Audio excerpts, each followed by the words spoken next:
First day, I presented myself to Richard, the principal medical officer at New Sarum Air Force Station.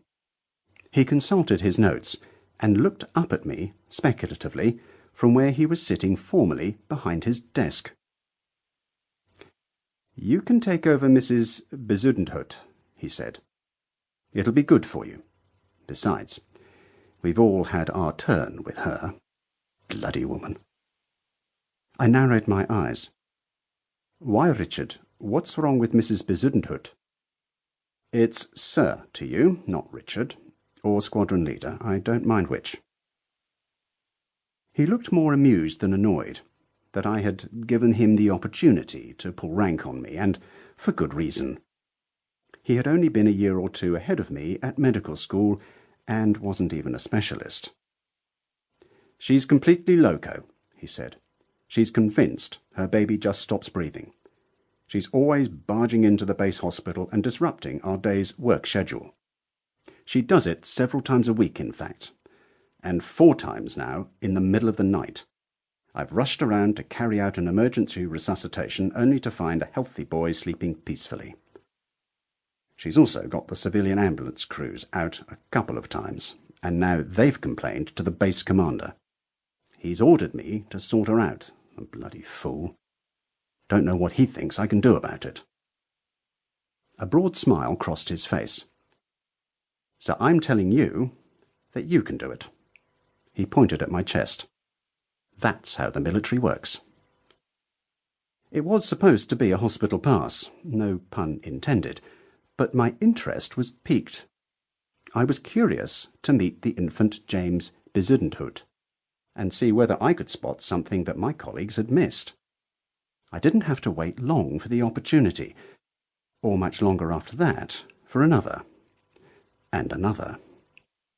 Within a week, I too had had enough of panicked calls late at night. Each time I examined the boy and found him normal in every way. I eventually had him tightly wrapped in a towel and pinned down by a nurse while I drew blood from his jugular vein, his mother looking on with her big, round eyes filled with horror and accusation.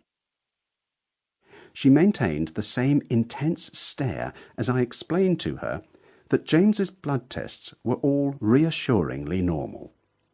She made me feel distinctly uneasy. I wondered whether perhaps I should send her to a psychiatrist. I just didn't know what to do. So it went for several months. James kept breathing as he always had, and, far from dying, he met all his milestones, growing as any normal child should.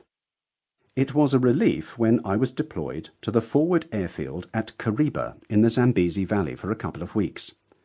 Even the bush war seemed preferable to meeting Mrs. Bezudenhout's baleful glare day after day. I hardly gave her a passing thought until my tour in the bush was over. But her name soon came up when I was doing a debrief with the elderly GP who had been called up to locum for me while I was away. "It's all over with Mrs. Bezudenhout," he said. "It's all sorted out." "Oh?" I said. "Has she emigrated?" I had secretly been longing for this to happen. It was the only solution I could imagine. "No. She came in to see me with young James. I took one look as she came through the door and said, 'Young lady, you have got severe thyrotoxicosis. You need treatment right now.'" "Thyrotoxicosis?" I replied faintly. "Yes," he said, grinning.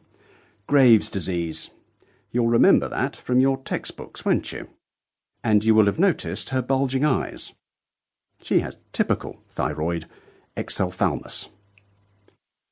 Thyroid exophthalmos. Bulging eyes. It all fitted. And all this time, I thought she was just staring angrily at me. "I started her on treatment and she's fine now," he continued. "She's sleeping well and no more anxiety. Thank God. That's all this whole saga was ever about. There never was anything wrong with her, young lad, of course. Thyrotoxicosis makes you highly anxious, as you know. And James